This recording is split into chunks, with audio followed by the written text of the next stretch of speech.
Okay, here's question number 11 and it reads, an 8-pole 3-phase 50 Hz induction motor is operating at a speed of 700 rpm.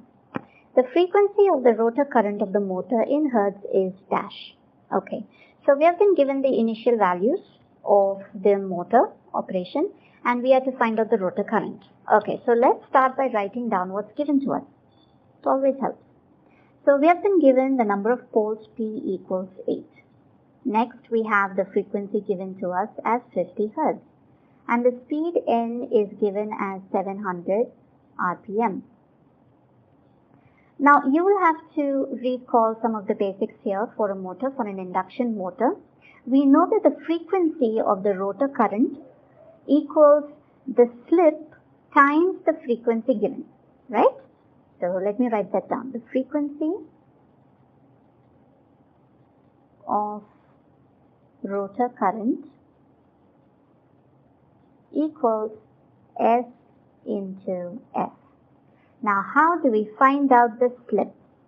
Let's start by noting down the synchronous speed. We will have to find out the synchronous speed as well.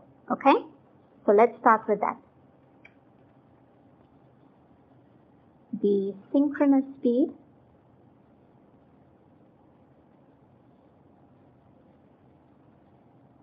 Ns. Now, the formula for synchronous speed is 120 F by P. Now, we have the values of F and P. Let's note that down. 120 into 50 divided by 8. So, 120 times 50 divided by 8 gives us a value of 750 rpm. Okay? So, we have our synchronous speed as 750 rpm. Now, we can find out the slip. Let me note the formula down here. The slip S is written as divided by Ns. Now, Ns minus N divided by Ns, what does that give us?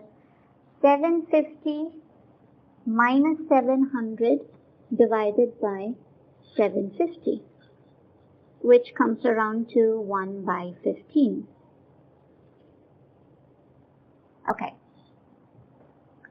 Now, we find out the frequency of the rotor current. So, the frequency of the rotor current, we have already written down the expression as slip into frequency given F. So, the slip is 1 by 15, that's what we just found, into 50. And that gives us a value of 3.33 Hz. So 3.33 is the final answer here. Now this is not a multiple choice question, so we would have to just note down 3.33. Well, this is the final solution and I hope it has helped.